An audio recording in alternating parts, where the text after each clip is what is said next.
কার্তিকদা, তো এখন কি বিরিয়ানি যাচ্ছে? মটন?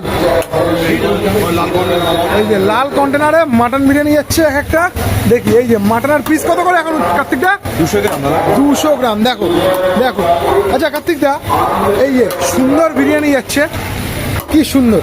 আচ্ছা আমার মনে না অনেক দিন ধরে একটা প্রশ্ন আছে, যেটা আমি উজ্জ্বলদার সামনে আছে, উজ্জ্বলদার সামনে যদি পারমিশন দেয় উজ্জ্বলদা করবো কি ছোট করে?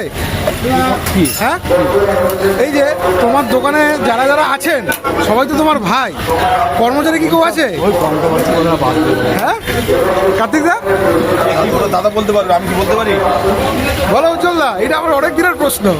কি বললো দেখে লাভ নেই, আমাদের ব্যবসা করতে হবে। তোমাদের কি সব ভাই তো? আমরা তো ভাই ভাই চলি। কার্তিকদা, তুমি উজ্জ্বলদার ভাই কতদিন তুমি বলো? কিছু বলতে পারবো না দাদা। এই তুমি চুপ হয়ে গেলে হবে না, আমি আসলেই তুমি খালি চুপ হয়ে যাও, এটা কিন্তু মানা যায় না। বাকি সবাইকে বলছে, আমাকে বলছে না, এটা কি হয়? যাই হোক, মটন এক একটা করে পার্সেল হচ্ছে। দেখো রাইস, দেখো রাইসের কোয়ালিটি ফাটাফাটি।